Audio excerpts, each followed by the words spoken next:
میں نے اپنی بڑی بیٹی اور ساتھی سے مشورہ کیا۔ ہم نے پلان کیا کہ بیٹی اپنے باپ سے مل لے اور اسے ہمارے گھر کھانے پر بلائے۔ مقصد یہ تھا کہ اس کی کوئی چیز حاصل کی جائے۔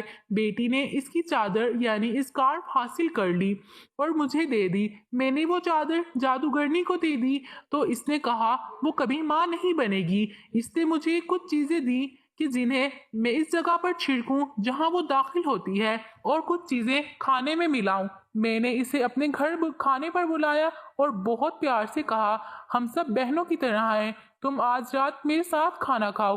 میں نے وہ زہر اس دروازے پر چھڑکا جہاں سے میری سوکن داخل ہونے والی تھی اور دوسرا زہر قہوے یعنی کافی میں ملا دیا۔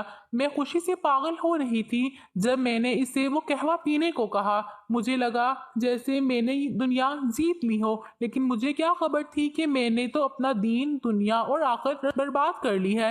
چند دنوں بعد اسے شدید بلیڈنگ شروع ہو گئی جو 3 ہفتے بالکل 1 مہینے تک جاری رہی، جس سے اس کی حالت بگڑنے لگی۔ شوہر نے مجھے بتایا کہ وہ نماز میں روتی ہے، واش روم میں روتی ہے اور بعض اوقات تو رات کو بے ہوش ہو جاتی ہے۔ میں شوہر سے کہتی ہاں یہ سب بلیڈنگ کی وجہ سے ہے اور اس کے لیے خود کو فکر مند کرتی۔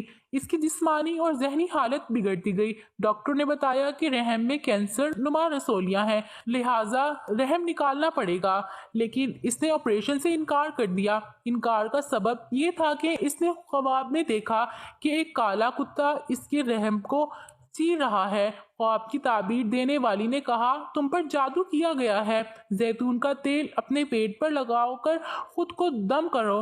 شوہر نے مجھے یہ سب بتایا تو میں نے فوراً کالا علم کرنے والی کو بتایا تو اس نے کہا کہ اگر اس نے زیتون کا تیل لگایا تو وہ گانٹھیں کھل جائیں گی اور وہ ماں بن جائے گی، اس لیے پھر سے کھانے میں زہر ملا دو۔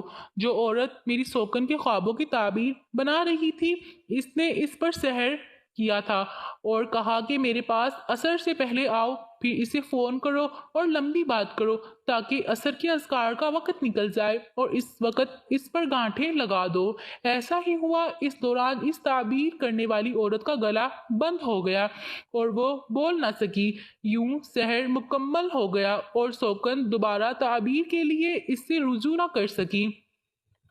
دوسری بار میں نے کھانے میں جادو ملا دیا جس کے بعد اس کی حالت مزید بگڑ گئی اور شوہر نے مجبوراً اس کو آپریشن کروا دیا اور رحم نکال دیا۔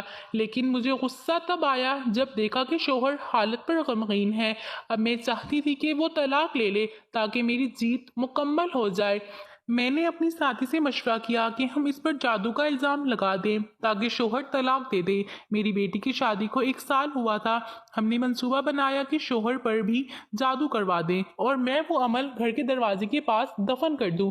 ایسا ہی کیا۔ پھر میں نے شوہر سے کہا کہ خوابوں کی تعبیر بتانے والے نے کہا ہے تم پر جادو ہے اور سوکن نے خود کیا ہے اور اسی جگہ بتائی۔ شوہر نے درخت کے پاس کھڑا گڑھا کھودا تو واقعی زہر ملا۔ یہ اس کے لیے صدمہ اور میرے لیے خوشی کا موقع تھا۔ شوہر نے بیوی کے بھائی کو فون کیا اور کہا تیری بہن کافرانہ فاجرہ جادوگرنی ہے اور وہ مجھ پر حرام ہو گئی ہے۔ 3 طلاقیں اس نے سیلفی جادو کی تصویریں بھی بھیجی۔ میں نے سمجھا کہ میں جیت گئی، لیکن انجام میرے لیے، بیٹی کے لیے اور کولیگ کے لیے تباہی تھا۔ اب شوہر کی اس عورت سے طلاق دیے 5 سال ہو گئے۔ میری بیٹی کو طلاق ہو گئی اور وہ بانس ہو گئی۔ اسے ایسا عجیب مرض ہوا کہ اس کے انڈے ختم ہو گئے۔ اس کے دماغ پر اس بات کا گہرا اثر ہوا کہ وہ کبھی ماں نہیں بن سکتی اور اس کے شوہر نے بھی اسے طلاق دے دی جس کی وجہ سے وہ پاگل ہو گئی تھی اور اب نفسیاتی ہو رہی تھی۔ میری ساتھی کا اکلوتا بیٹا ایک حادثے میں مر گیا اور وہ شدید ذہنی دباؤ کے باعث دماغی ہسپتال میں زیر علاج ہے، یعنی کہ وہ بھی پاگل ہو چکی ہے۔ شوہر کو خواب آتے ہیں کہ اس کا مرحوم والد ناراض ہے اور وہ قرآن کی آیت پڑھتا ہے جس کا ترجمہ یہ ہے کہ اے ایمان والو، اگر کوئی فاسق تمہارے پاس کوئی خبر لائے تو تحقیق کر لو کہ کہیں کسی قوم کو بے جانی نہ ہو، پھر اپنے کیے پر پچھتانے رہ جاؤ۔ معاملہ یہی ختم نہ ہوا، مجھے میرے کام سے نکال دیا گیا۔ ایک بہت بڑی بدنامی ہوئی۔ سازش کے تحت مجھے تعلیم کے شعبے سے نکالا گیا اور میری عزت خاک میں مل گئی۔ اس پورے واقعے میں ہم سب کے لیے عبرت کا مقام یہ ہے کہ جو دوسروں کی زندگی برباد کرتا ہے، اللہ تعالیٰ اس کی اور اس کے بچوں کی اور اس کے ساتھ تعاون کرنے والوں کی دنیا اور آخرت برباد کر دیتے ہیں۔ جادو حرام ہے اور اس کا انجام دنیا میں ذلت جبکہ آخرت میں جہنم ہے۔ یہیں پر بھی معاملہ نہ رکا بلکہ پھر میرا سب سے لاڈلا بیٹا چرس کا عادی ہو گیا اور اب وہ نشے کے علاج کے لیے ہسپتال میں داخل ہے۔ رہی میں تو مجھ پر کام کی جگہ پر الزام ثابت ہو چکا ہے، میں بدنام ہو چکی ہوں اور مجھے آج تک سمجھ نہیں آیا یہ سب کیسے ہوا۔ پھر طبیعت بگڑنے لگی، جب چیک اپ کروایا تو پتہ چلا کہ میں دماغ کے کینسر میں مبتلا ہوں اور کینسر ریڑھ کی ہڈی تک پہنچ چکا ہے اور پورے جسم میں تیزی سے پھیل رہا ہے۔ اس بیماری کی تشخیص اور ہسپتال میں داخل ہونے کے بعد میرے شوہر نے دوسری شادی کر لی اور اب وہ مجھے مکمل طور پر بھول چکا ہے۔ میں اب اپنے مرض کے آخری مراحل میں ہوں اور صرف درد کم کرنے والی دوائیوں پر زندہ ہوں۔ میں نے اب سوکن کو بلانے کا کہا تو میری بہنیں اسے لائی۔ میں نے اسے سب کچھ سچ سچ بتا دیا اور اس سے معافی مانگی، یہاں تک کہ اس کے پاؤں چومنے کو تیار تھی۔ اس نے روتے ہوئے کچھ الفاظ کہے جنہیں سن کر میری خواہش ہوئی کہ کاش میں 100 بار مر جاتی اور یہ الفاظ نہ سنتی۔ اس نے کہا تو نے مجھے ماں بننے سے محروم کر دیا، میرے دین میں مجھ پر ظلم کیا، مجھے میرے شوہر کے گھر سے بدنامی جھوٹے جادو کے الزام میں نکالا اور آج نہ میرے پاس بچے ہیں نہ شوہر، صرف تیرے ظلم کی وجہ سے۔ اللہ تجھ پر اپنی رحمت حرام کرے، اللہ تجھ پر اپنی رحمت حرام کرے، اللہ تجھ پر اپنی رحمت حرام کرے۔ محترم ناظرین، یہ 100% سچا واقعہ ہے اور یہ واقعہ سبق ہے ہر اس دل کے لیے جو حسد، جادو یا ظلم کے راستے پر ہے اور اس کا انجام ہمیشہ پر دی ہے۔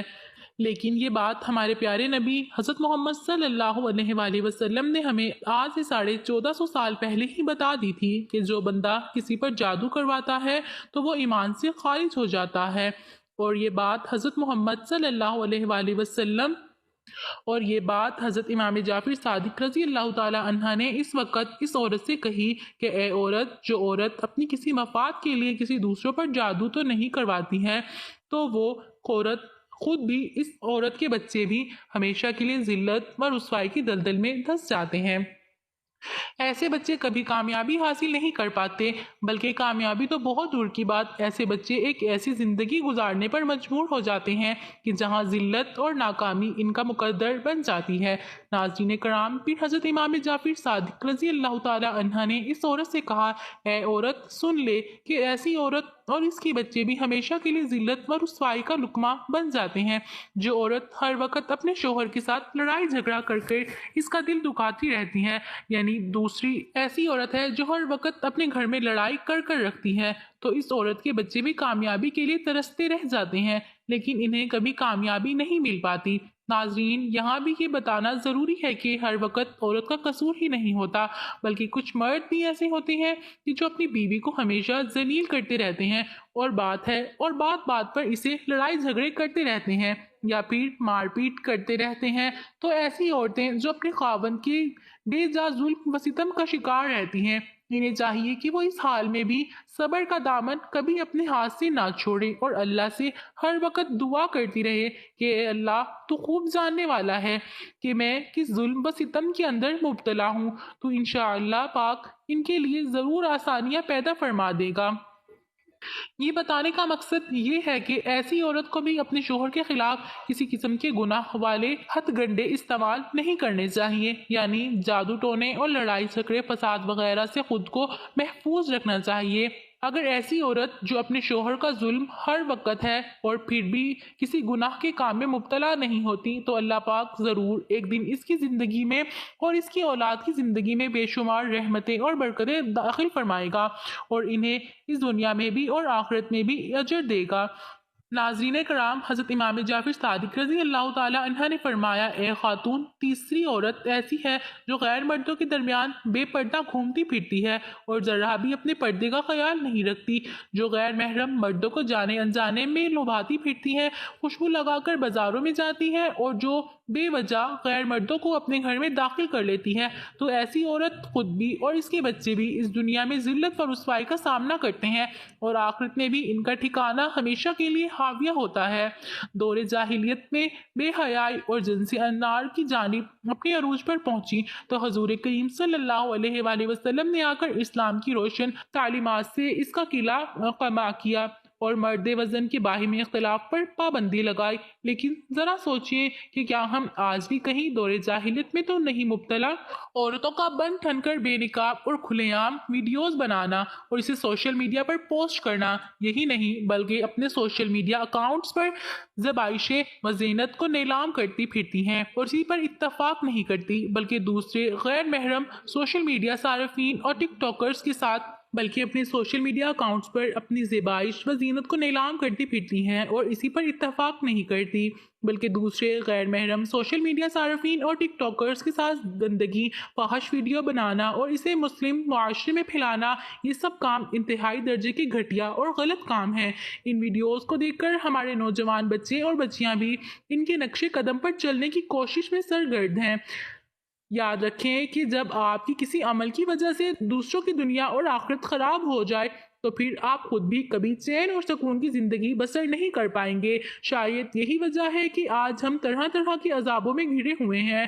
ہر روز کہیں نہ کہیں سے بری اور افسوسناک خبروں نے ہمارے دل و دماغ کے سکون کو چھین لیا ہے اور ہم ہر وقت خوف ڈرے ڈرے رہنے پر مجبور ہیں، یا پھر ہم ایسے بے ہوش ہو چکے ہیں کہ جو دوسروں پر آنے والا عذاب سے بھی عبرت حاصل کرنے کے لیے تیار نہیں۔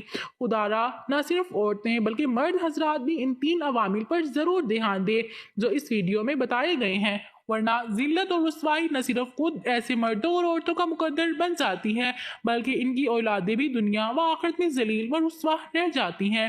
اللہ تبارک و تعالیٰ سے دعا ہے کہ نیکی کی بات کو سننے، سمجھنے اور اس پر عمل کرنے کی طاقت و توفیق عطا فرمائے۔ میرا سنانا اور آپ کا سننا اپنی بارگاہ میں قبول و منظور فرمائے، آمین یا رب العالمین۔ محترم ناظرین، اس معلوماتی ویڈیو کو اپنے تمام خیر خواہوں کے ساتھ ضرور شیئر کریں۔ ہو سکتا ہے کہ آپ کی وجہ سے کسی نہ کسی کے دل میں یہ باتیں گھر کر جائیں اور آپ کی صدقہ جاریہ بن جائے۔ اللہ ہم سب کا حامی و ناظر ہو۔